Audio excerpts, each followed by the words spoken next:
சென்னையில வந்து தாவேகா வந்து ஒரு என்ன சொல்றது, ஒரு பெரிய ஒரு இம்பாக்ட்ட கிரியேட் பண்ணிடுவாங்களோன்னு தோணுது நிச்சயமா.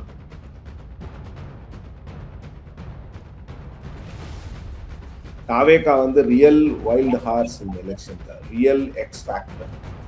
யாரு ஓகே. ஜெயிக்கணும், யாரு தோக்கணும்ங்கிறதெல்லாம் அவங்க தான் டிசைட் பண்றாங்க. ஒரு மிகப்பெரிய ஒரு ஃபோர்ஸா விஜய் அவர்கள் இருப்பாரு.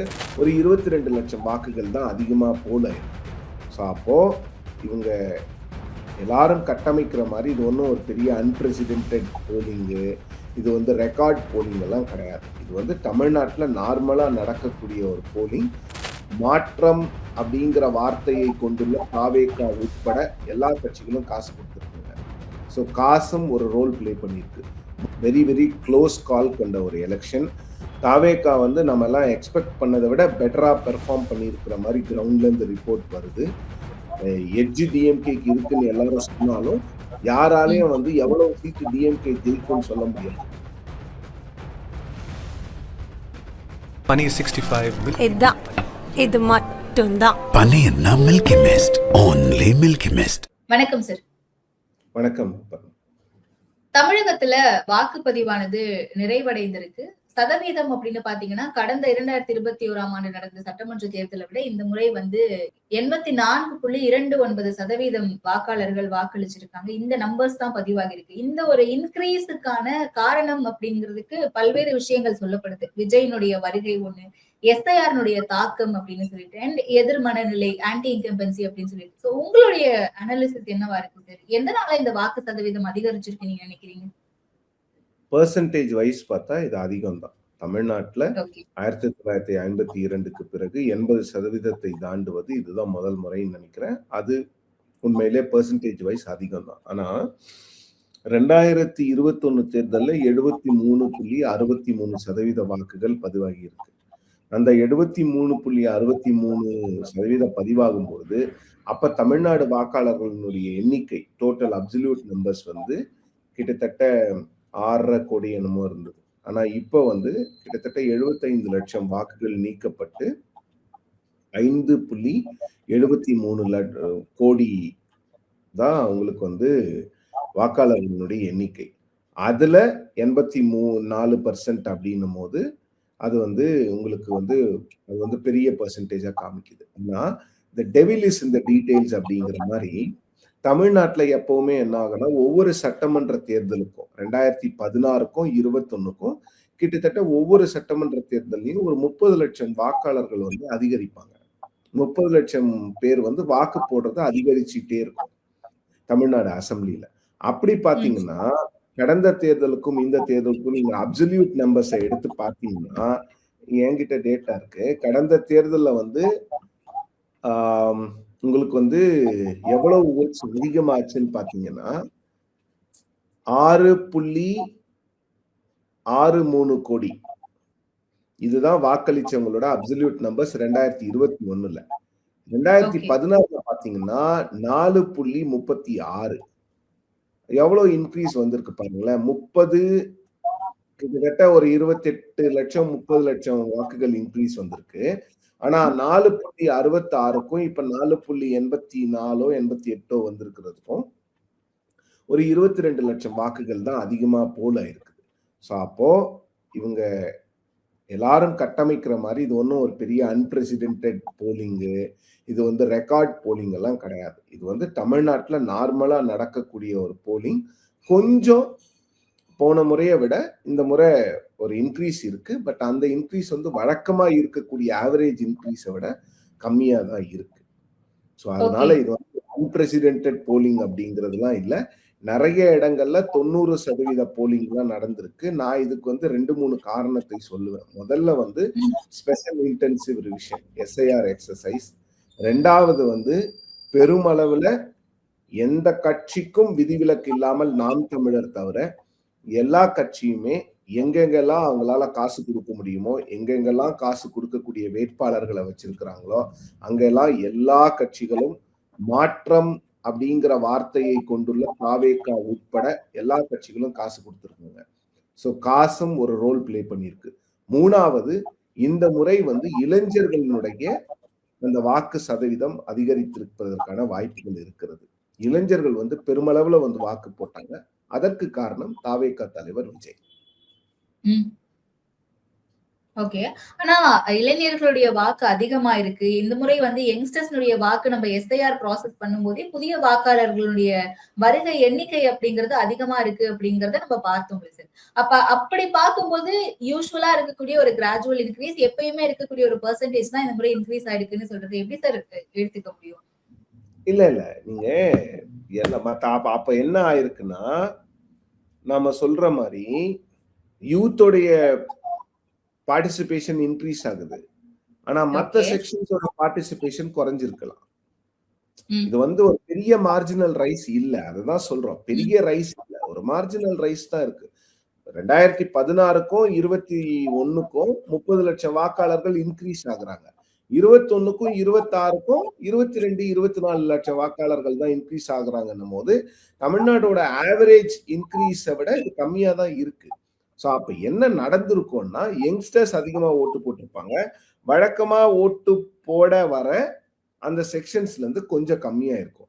இது வந்து இன்னும் நமக்கு டீடைல்ஸ் வரணும். இது வந்து இப்ப 85 கன்ஃபார்ம் பண்ணியிருக்கிறாங்க. இப்போ எலெக்ஷன் கமிஷன்ல இருந்து வந்தது வந்து சரியா 85% அப்படின்னு சொல்லி இருக்காங்க. சோ இந்த 85% எவ்வளவு வாக்குகள் அப்படிங்கறதெல்லாம் நாளைக்கு தான் வரும். இந்த 85 ஒரு 85ல இருந்து 86ஆ போலாம். இல்ல 85ல இருந்து கீழே ஒரு 84ஆ போலாம். 1% அப்படி இப்படி இன்க்ரீஸ் இருக்குமே தவிர பெருமளவுல ஒரு மார்ஜினல் இல்ல. ஒரு பெருமளவுல ஒரு எக்ஸ்போனென்ஷியல் இன்க்ரீஸ் எல்லாம் நிச்சயமா இருக்காது. சோ இது டேட்டா வரணும். எவ்வளவு மென் ஓட்டு போட்டிருக்காங்க, எவ்வளவு விமென் ஓட்டு போட்டிருக்காங்க, எவ்வளவு யங்ஸ்டர்ஸ் ஓட்டு போட்டிருக்காங்க, அதுல 18ல இருந்து 21 எவ்வளவு போட்டிருக்காங்க, 21ல இருந்து 29 எவ்வளவு போட்டிருக்காங்க, 30ல இருந்து 31 எவ்வளவு போட்டிருக்காங்க, 39 எவ்வளவு போட்டிருக்காங்க. இதெல்லாம் வந்தாதான் நாம வந்து ஒரு அனாலிசிஸ் பண்ண முடியும். அந்த டேட்டா எல்லாம் வரத்துக்கு கொஞ்சம் நாள் ஆகும். சோ அதனால இப்போ வந்து இது வந்து ஒரு நார்மல் போலிங் தான். போலிங் ரொம்ப பிரிஸ்கா இருந்திருக்கு. இந்த முறை என்ன நடந்துச்சுன்னா வெயிலின் தாக்கம் அதிகமா இருக்குன்றதுனால காலையிலே எல்லாரும் போய் ஓட்டு போட்டுட்டு வந்துட்டாங்க. சோ 1 மணி 2 மணிக்கே உங்களுக்கு 50-55% தாண்டிட்ட பிறகு அதன் பிறகு கொஞ்சம் கிராஜுவலா மெதுவா எல்லாரும் ஒவ்வொருத்தரா போய் ஓட்டு போட்டிருக்காங்க. நிறைய பேர் ஓட்டு போட முடியலங்கிறது வந்து துரதிருஷ்டவசமான ஒரு விஷயம். எஸ்ஐஆர்ல கூட நிறைய பேருடைய என்ன சொல்றது அவங்களுடைய பெயர்கள் இல்ல. செக் பண்ண பிறகும் பெயர் இருந்துச்சு ஆனா இப்ப இல்லைன்னு சொல்றாங்க. சோ அந்த விஷயங்கள்லாம் நடந்திருக்கிறது. சோ இந்த பெர்ஃபெக்ட் அனாலிசிஸ் அப்படிங்கிறது வந்து ஃபுல் ஃபிகர்ஸ் வந்த பிறகுதான் நம்மளால பண்ண முடியும். பட் இது வந்து ஒரு tight election, very very close call கொண்ட ஒரு எலெக்ஷன். தாவேகா வந்து நம்ம எல்லாம் எக்ஸ்பெக்ட் பண்ணதை விட பெட்டரா பெர்ஃபார்ம் பண்ணியிருக்கிற மாதிரி கிரவுண்ட்ல இருந்து ரிப்போர்ட் வருது. சோ அவங்களுடைய வாக்கு சதவீதம் ஒரு 20ல இருந்து 21 இருக்கும்னு நினைச்சோம். இப்ப அது வந்து ஒரு 2-3% இன்னைக்கு இன்க்ரீஸ் ஆயிருக்கலாம் அப்படிங்கிறது ஒரு 24-25 வரைக்கும் அவங்க தொடுவாங்க அப்படின்னு கிரவுண்ட்ல இருந்து தகவல்கள் வருது. பட் அவங்களால வந்து பெருமளவுல அதை சீப்பா பண்ண முடியாது. 25க்கு மேல அவங்க போகலைன்னா அவங்களுக்கு என்ன பிரச்சனையா இருந்திருக்கும் அப்படின்னா ground level infrastructure, ground level support. அது வந்து திராவிட கட்சிகளுக்கு அதிகமா இருக்கும் பொழுது அங்க தாவேகா வந்து சுணக்கமா இருக்கும் அப்படிங்கறதா இப்ப இனிஷியல் அனாலிசிஸ். பட் இத வந்து நீங்க வந்து அந்த நம்பர்ஸ் எல்லாம் வந்த பிறகு அனலைசிஸ் பண்ணாலும் கூட ரிசல்ட்ஸ் தான் ஃபைனல். ரிசல்ட்ஸ் என்ன வரப்போகுதுன்னு பார்க்கணும். பட் இது வந்து ஒரு நான் ஏற்கனவே சொல்ற மாதிரி ஒரு ஃபேசினேட்டிங் எலெக்ஷன் தான். யாருக்கு என்ன எவ்வளவு சீட்டு எட்ஜ் டிஎம்கேக்கு இருக்குன்னு எல்லாரும் சொன்னாலும் யாராலையும் வந்து எவ்வளவு சீட்டு டிஎம்கே ஜெயிக்கும்னு சொல்ல முடியாது. இப்ப என்னையே நம்பர்ஸ் கேட்டீங்கன்னா நான் சொல்ல மாட்டேன். நான் எப்பவுமே நம்பர் சொல்ல மாட்டேன். இந்த எலெக்ஷன்ல நிச்சயமா சொல்ல மாட்டேன். அது வந்து ஒரு டைட் ரேஸ். விஜய் வந்து எல்லாரோட வாக்குகளையும் பிரிக்கிறாரு. இப்போ வெஸ்டர்ன் தமிழ்நாட்டுல வந்து அவ்வளவு ஓட்டு போல் ஆயிருக்கு. வழக்கமாகவே அங்க போல் ஆகும். இந்த முறை அதிகமா போல் ஆயிருக்கு. விஜய் ஒரு ஃபேக்டர். வெஸ்டர்ன் தமிழ்நாட்டுல தான் உங்களுக்கு கம்பல், மூக்குத்தி என்னென்னமோ கொடுத்துருக்காங்க. தங்கத்துல ஏதோ கொடுத்துருக்காங்க, சில்வர்ல ஏதோ கொடுத்துருக்காங்க, பணம் கொடுத்துருக்காங்க, வேற வேற விஷயங்கள்லாம் கொடுத்துருக்காங்க. இதெல்லாம் நிச்சயமா இம்பாக்ட்ல இருக்கும். நாம வேணும்னா வந்து ஒரு நாகரீகத்துக்காக நம்ம கிட்ட வந்து ஆதாரம் இல்லைங்கிறதுக்காக இதை பேசாம இருக்கலாம். ஆனா கேஷ் ஃபார் ஓட்ஸ் அப்படிங்கிறது வந்து வெரி வெரி ரியல். இதுல ஷாக்கிங்கான விஷயம் என்னன்னு பாத்தீங்கன்னா தாவேகாவுல இருக்கிறவங்க கொடுத்திருக்காங்க. யார் யார் பணம் பலம் படைத்தவர்களோ அவங்க எல்லாம் பணம் கொடுத்திருக்காங்க. பணம் கொடுத்திருக்கிறாங்க. திமுகவுல பெருமளவுல பணம் கொடுத்திருக்கிறாங்களா, அதிமுகவுல பெருமளவுல பணம் கொடுத்திருக்கிறாங்க. சோ அப்ப வந்து எல்லா கட்சிகளுமே இதுல வந்து காம்ப்ளிசிட்டி. யாருமே வந்து அவங்க பணம் கொடுத்து ஜெயிச்சாங்க, நீங்க பணம் கொடுத்து ஜெயிச்சீங்கன்னா நீங்க சொல்லவே முடியாது. இல்ல இப்ப எல்லாருக்குமே இதுல ஒரு ரோல் இருக்கு. நாம் தமிழர் கட்சியை தவிர்த்து பணம் கொடுக்கறதுல அப்படின்னு பார்க்கும்போது, இல்ல ஏதோ ஒரு வகையில இன்னைக்கு அது ரெஃப்ளெக்ட் ஆயிருக்குன்னு தானே சார் எடுத்துக்க முடியும். இப்ப இவ்வளவு பேர் ஆர்வமா போய் ஓட்டு போடுறாங்க அப்படின்னா, ஒரு 21% 20% நீங்க கணிச்ச இடத்துல இன்னைக்கு ஒரு 23, 24 ஒரு 2-3% ஏறதுக்கான பாசிபிலிட்டிஸ் இருக்குன்னு நீங்க சொல்றீங்களே சார்.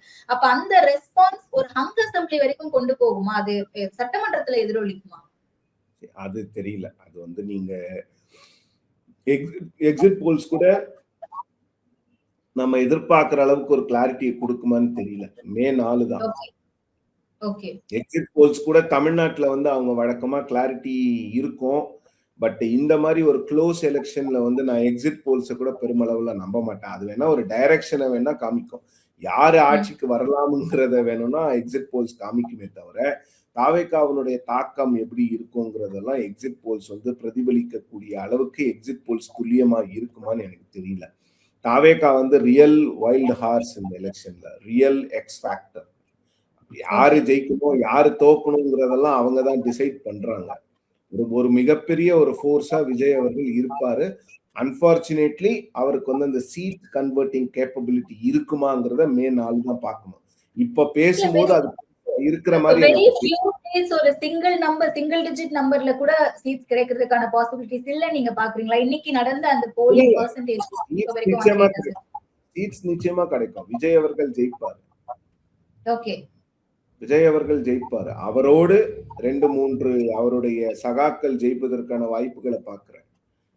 சொன்னா நம்ப மாட்டாங்க. சென்னையிலே அவங்க ஜெயிக்கக்கூடிய வாய்ப்புகள் இருப்பதாக கிரவுண்ட் ரிப்போர்ட்ஸ் வருது. பெரம்பூர்லயா சார்? பெரம்பூர்ல விஜய் ஜெயிப்பாருங்க. அதுல எந்த மாற்று கருத்துமே கிடையாது. அவர் நிச்சயமா ஜெயிப்பார். பெரம்பூர்ல இருக்கிறவங்களே நம்ப மாட்டாங்க. ஆனா நிச்சயமா இன்னைக்கு ரிசல்ட் வரும்போது நீங்க பாருங்க, நிச்சயமா விஜய் ஜெயிப்பாரு. அப்படிதான் நான் நினைக்கிறேன். ஏன்னா தமிழ்நாட்டுல வந்து ஒரு உச்சபட்ச நடிகருக்காக 25% வாக்காளர்கள், ஒட்டுமொத்த வாக்காளர்கள் போடும்போது 2.5 லட்சம் பேர் மட்டுமே இருக்கக்கூடிய இடத்துல அவருக்காக ஓட்டு போட மாட்டாங்களா? அவர் ஜெயிக்கணும்னு நினைக்க மாட்டாங்களா? அதுதான் அந்த அனாலிசிஸ் தான். இது வந்து ஒரு மக்களினுடைய இமோஷன்ஸை வச்சு பேசப்படுற ஒரு விஷயம் தானே தவிர, நான் ஒன்றும் செஃபாலஜிஸ்ட் எல்லாம் கிடையாது. அங்க போய் உட்காந்து கிரவுண்ட்ல என்ன நடக்குதுன்னு அதை கன்வெர்ட் பண்ணி எனக்கு அந்த சயின்ஸ் எல்லாம் தெரியாது. எனக்கு தெரிஞ்சது மக்கள் கிட்ட பேசி அவங்க என்ன சொல்றாங்களோ அதை அனலைஸ் பண்றதுதான். அப்படி இருக்கும்பொழுது நிச்சயமா விஜய் ஜெயிப்பார்னு நினைக்கிறேன். அவருடைய சகாக்களும் சென்னைக்கு பக்கத்துல சென்னையில இருக்கக்கூடிய ஒரு சில கான்ஸ்டிடுவன்சில வந்து ஜெயிக்கிறதுக்கான வாய்ப்புகள் இருக்கிறது. சென்னையில ஒரு கான்ஸ்டிடுவன்சில வந்து போட்டியே வந்து தாவேகாவுக்கும் அதிமுகவுக்கும் மாறி இருக்கிறதாக சொல்றாங்க. அந்த கான்ஸ்டிடுவன்சில தாவேகாவினுடைய வேட்பாளர் வந்து ஒரு பெரும் தொகையை வந்து வாக்காளர்களுக்கு நேற்று கொடுத்திருக்கிறார். பேர் சொன்னோம்னா கொடுத்தாரா தெரியுமா, நீங்க வாங்குனீங்களான்னு கேட்பாங்க. அதனால நான் பேர் சொல்ல விரும்புறேன். சொன்னீங்கன்னா பேர் அவங்களே கண்டுபிடிச்சு எல்லாமே சொன்ன மாதிரி ஆயிடும். சென்னையில் இருக்கக்கூடிய ஒரு தொகுதி, சவுத் மெட்ராஸ் ஒரு தொகுதி. அதே மாதிரி சவுத் மெட்ராஸ்ல இன்னொரு தொகுதி இருக்கு. அந்த தொகுதியில வேற மாதிரி ஒரு போலரைசேஷன்னால தாவேகாவுக்கு ஒரு ஸ்லைட் எட்ஜ் இருக்கலாம். அங்க வந்து அதிமுக கூட்டணி வந்து அங்க வந்து பயங்கர ஒரு 3rd பிளேஸ்க்கு போற மாதிரி இருக்காங்க. அவங்க கான்டெஸ்ட்ல இல்ல. சென்னையில வந்து தாவேகா வந்து ஒரு என்ன சொல்றது, ஒரு பெரிய ஒரு இம்பாக்ட கிரியேட் பண்ணிடுவாங்களோன்னு தோணுது நிச்சயமா. ஏன்னா அவங்களுக்கு இருக்கக்கூடிய அந்த அர்பன் பாக்கெட்ஸ்ல தான் அவங்க வந்து பெருசா பெர்ஃபார்ம் பண்ணுவாங்க. ஸோ அந்த அர்பன் பாக்கெட்ஸ்ல அவங்க நிச்சயமா அது விஜய் பெரம்பூர்ல கண்டெஸ்ட் பண்றதோட ரிப்பிள் எஃபெக்டும் இருக்கு. ஓகே. இல்ல அப்ப ரொம்ப பிளான்டா தான் தாவேகாவுல இருக்கக்கூடிய முக்கிய செகண்ட் லைன் லீடர்ஸ் எல்லாருமே சென்னையை பிளான் பண்ணி இங்க நிக்கிறாங்களோ சார்? ஆமா, வேற எங்கேயும் அவங்களுக்கு பெருசா வேற எங்கேயாவது நின்னா நம்மளால ரிப்பிள் எஃபெக்ட் கிரியேட் பண்ண முடியாதுங்கிறதுக்காக தான் அவங்க எல்லாம் சென்னைக்குள்ளேயே நிக்கிறாங்க. இன்னொன்னு என்னன்னா, சென்னைக்குள்ள அவங்க என்ன நினைக்கிறாங்கன்னா, ஏடிஎம்கே வீக் ஆயிடுச்சு சென்னையில, அதனால நம்ம ஈஸியா இங்க வந்து சென்னை டிஎம்கே வர்சஸ் டிவிகேன்னு கட்டமைக்க முடியும் அப்படிங்கிறதுக்காக தான் அவங்க வராங்க. அவங்க டிஎம்கே வர்சஸ் டிவிகேன்னு கட்டமைச்சாங்கல்ல, அந்த கட்டமைக்கிறதை எப்படி நீங்க மக்கள் கிட்ட கொண்டு போவீங்க? அதுக்கு அந்த மாதிரி ஒரு களத்தை சூஸ் பண்ணணும். அந்த களத்தை எங்க சூஸ் பண்ணுவீங்க? கோயம்புத்தூர்ல சூஸ் பண்ணுவீங்களா? கோயம்புத்தூர்ல ஏடிஎம்கே அவ்வளவு ஸ்ட்ராங்கா இருக்கு. அங்க போய் விஜய் அவர்கள் நிக்க முடியுமா? நிக்க முடியாது. சோ ஏடிஎம்கே எங்க வீக்கா இருக்குன்னு அவங்க பெர்சீவ் பண்றாங்களோ அந்த இடத்துல நின்னு நாங்க திமுகவையும் எதிர்க்கிறோம், அதிமுகவும் எதிர்க்கிறோம், அதிமுகவை களத்துல இல்லாம பண்றோம், நாங்க திமுகவை எதிர்க்கிறோம்னும் போது நிச்சயமா இந்த முறை வந்து சென்னையில வந்து 16-0 இருக்காதுன்னு நான் நம்புறேன். If it is wrong I will apologise. பொதுவாவே ஜனநாயக திருவிழா அப்படின்னு சொல்றதே இந்த எலெக்ஷனை ஒரு மாதிரி செலிப்ரேட் பண்ணணும். ஓட் அப்படிங்கிறது உங்களோட ரைட்ஸ், அதை நம்ம விட்டுறக்கூடாதுன்றதுக்காக. பட் இந்த முறை இந்த செலிப்ரேஷன் இன்னும் கொஞ்சம் கூடுதலா போயிருக்கோ தாவேகாவுடைய வருகைனால அப்படின்னு பார்க்க முடியல சார். எல்லாருமே விஜய் அவர்கள் வரக்கூடிய அந்த ஒயிட் ஷர்ட் பீச் பேண்ட் போட்டுட்டு அந்த மாதிரிதான் வந்து தங்களுடைய ஆதரவை தாவேகாவுக்கு தெரிவிக்கிறத பல்வேறு இடங்கள்ல பார்க்க முடிஞ்சது. குறிப்பா சென்னையில நீங்க சொன்ன மாதிரி. சோ இது எல்லாமே டிஎம்கேக்கு என்ன மாதிரியான ஒரு கலக்கத்தை ஏற்படுத்தும்? லைக் இப்பவே அவங்க அனலைஸ் பண்ணிருப்பாங்களா இந்த ஃபெஸ்டிவல், இந்த செலிப்ரேஷன் எல்லாத்தையுமே? இல்ல டிஎம்கே வந்து அவங்க தாவேகாவால அவங்களுக்கு என்னென்ன பிரச்சனைகள் வருங்கிறத அனலைஸ் பண்ணி அவங்க அதற்கேத்த முயற்சிகளை, அதற்கேத்த ரிப்பேர் ஒர்க், டிங்கரிங் ஒர்க் எல்லாம் அவங்க கொஞ்சம் நல்லா பண்ணிட்டு தான் இருக்கிறாங்க. சோ டிஎம்கேக்கு தெரியும் தாவேகா ஏற்படுத்த போகின்ற பிரச்சனை என்ன, தாவேகா ஏற்படுத்த போகின்ற தாக்கம் என்னங்கிறது திமுக தெரியும். வெளியில சொல்லலாம் 10%, 8%, 7%, 12%. அவர் 12% ஸ்டார்டிங், 12% வந்து ஒண்ணுமே இருக்காது. இன்னைக்கு நம்ம பார்த்த எழுச்சி, மக்கள் போற இதெல்லாம் பார்க்கும் பொழுது பெருமளவுல வந்து நிறைய இடங்கள்ல வந்து தலித் மக்கள் வாக்களிச்சிருக்கிறாங்க, வன்னியர் மக்கள் வாக்களிச்சிருக்கிறாங்க, அக்ராஸ் த போர்டு வாக்களிச்சிருக்காங்க. அது இளைஞர்களோ இல்ல பெண்களோ. சோ அதனால வந்து விஜய் அவர்களை வந்து இன்னும் இவங்க ஓட் ஸ்பிளிட்டர்லாம் திமுகவுல இவங்க சொல்றாங்க. கட்சியில இருக்கிறவங்க, அந்த ஐடி விங்ல இருக்கிறவங்க எல்லாம் தான் சொல்லிட்டு இருக்காங்க தவிர கட்சி தலைவர்களுக்கு தெரியும் விஜய் ஏற்படுத்த போகிற இம்பாக்ட் என்னன்னு. நிச்சயமா திராவிட கட்சிகள் ரெண்டுமே வந்து ஒரு கலக்கத்துல தான் இருக்கும். இல்ல உதாரணத்துக்கு இன்னைக்கு ஹார்பர் தொகுதியில நடந்த அந்த விஷயத்தை கோட் பண்ணுவேன்னு நினைக்கிறேன். ஏன்னா அமைச்சர் சேகர் பாபு அவர்களுக்கும் அவங்க தாவேகா வேட்பாளருக்கும் நேரடியான ஒரு மோதலை பார்க்க முடியுது. இது எல்லாமே எதை குறிக்குது சார்? எல்லாமே எதை குறிக்குதுன்னா களம் 2 பேரும் யாருக்கு யார் போட்டிங்கிறது தான். வழக்கமா எப்படி இருக்கும்? Direct fight. வழக்கமா எப்படி இருக்கும்னா நீங்க திமுகவுக்கும் அதிமுகவுக்கும் தான் பிரச்சனை வரும். இப்ப எங்க ஊர்ல திருத்தணியில பதுட்டூர்பேட்டைன்ற எங்க டவுன் பஞ்சாயத்துல இன்னைக்கு வந்து அதிமுகவுக்கும் தேமுதிக போட்டியிடுறாங்க. இங்க திமுகவினுடைய ஆட்களுக்கும் பெரும் பிரச்சனை வந்ததுங்க. இன்னைக்கு ஒரு பெரிய கிட்டத்தட்ட ஒரு அடிதடி மாதிரி போய் போலீஸ் எல்லாம் வந்து அவங்கள கண்ட்ரோல் பண்ண வேண்டியதாயிடுச்சு. சோ பிரச்சனை யாருக்கு வரும்னா யாரு ஜெயிக்கணும்னு நினைக்கிறாங்க, யாரு அந்த 2 ஃபர்ஸ்ட் 2 பீப்புளுக்கு தான் அங்க பிரச்சனை வரும். அந்த மாதிரி அங்க கான்டெஸ்ட்ல வந்து தாவேகாவுக்கும் திமுகவுக்கும் தான் கான்டெஸ்ட் இருக்குன்னா அதனால கூட பிரச்சனை வந்திருக்கலாம். அப்படிதான் பார்க்க களத்துல இல்லாதவங்களை பத்தி. இப்போ அதிமுகவுக்கும் திமுகவுக்கும் அங்க பிரச்சனை வருது, சேகர் பாபு அவர்களும் ராயபுரம் மனோ அவர்களும் வந்து சண்டையிட்டுக் கொள்கிறார்கள் அப்படின்னா அது புரிஞ்சுக்க முடியும். பட் தாவேகாவும் திமுக வேட்பாளர், அதுவும் அமைச்சர் போன்றவர்களோடு அவங்க ஒரு அமளியில ஈடுபடுறாங்க, இல்ல இவங்க அதை பண்றாங்க அப்படின்னா அப்ப களம் இருவருக்காக இருக்கிறது அப்படிங்கிறதையும் நீங்க புரிஞ்சுக்கலாம்னு நினைக்கிறேன். ஓகே, சோ நிறைவான ஒரு கேள்வி. இந்த பெர்சன்டேஜா இருக்கட்டும், இல்ல இன்னைக்கு நடந்த இந்த வாக்களித்ததா இருக்கட்டும், மக்கள் வாக்களித்தது, இது எல்லாமே விஜய் அவர்களை சுத்தி மட்டுமே மையப்படுத்தி இருக்கு நீங்க நினைக்கிறீங்களா? அந்த வருகையினால ஒரு மாற்றம் தேவைன்னு மக்கள் நினைச்சதுனால, அண்ட் கடைசி நாள்ல விஜய் அவர்கள் அந்த ஒரு 25 மினிட்ஸ் ஒரு லாங் ஸ்பீச் எல்லா கட்சியுமே அடிச்சு ரொம்ப தாக்கி பேசினது, இது எல்லாமே ஒரு இம்பாக்ட் ஆயிருக்குன்னு நினைக்கிறீங்களா கிரவுண்ட்ல? இல்ல இம்பாக்ட் ஆயிருக்கும். பட் விஜய் அவர்களுடைய அந்த அரசியல் வருகையால் மட்டும்தான் ஓட் பர்சன்டேஜ் அதிகமாச்சுங்கிறத நான் ஏத்துக்கல. அவராலும் ஏற்பட்டிருக்கிறதுங்கிறத ஒத்துக்கிறேன். பல ஃபேக்டர்ஸ், எஸ்ஐஆர் ஒரு ஃபேக்டரு, அளவுக்கு அதிகமா காசு கொடுத்தது, இருக்கிறது எல்லாத்தையும் எது கொடுக்க முடியாதுன்னு நினைக்கிறாங்களோ அதெல்லாம் கொடுக்கறது, மூக்குத்தி கொடுக்கறது, கம்மல் கொடுக்கறது, தங்கம் கொடுக்கறது, சில்வர் கொடுக்கறது, என்னென்ன இருக்குதோ எல்லாத்தையும் கொண்டு போய் மக்கள் கிட்ட கொடுத்தீங்கன்னா பயப்படுவாங்கல்ல, காசு வாங்கிட்டும் போய் ஓட்டு போடணும்னு. சோ அதுக்காக அப்படியும் இருந்திருக்கலாம். விஜய் அவர்கள் ஒரு ஃபேக்டர் தான், நான் இல்லைன்னு சொல்ல மாட்டேன், இல்லைன்னு அதை சொல்ல முடியாது. விஜய் அவர்கள் ஒரு ஃபேக்டர் தான், அவர் மட்டுமே ஃபேக்டர் இல்ல, அவரை விட பவர்ஃபுல்லான ஃபேக்டர் வந்து அந்த பணம்.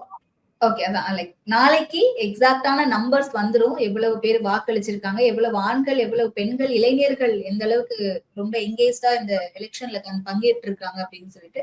சோ அந்த நம்பர்ஸ் வந்து நம்ம திரும்ப பேசுவோம் சார். நன்றி சார் நேரத்துக்கு. தேங்க்யூ.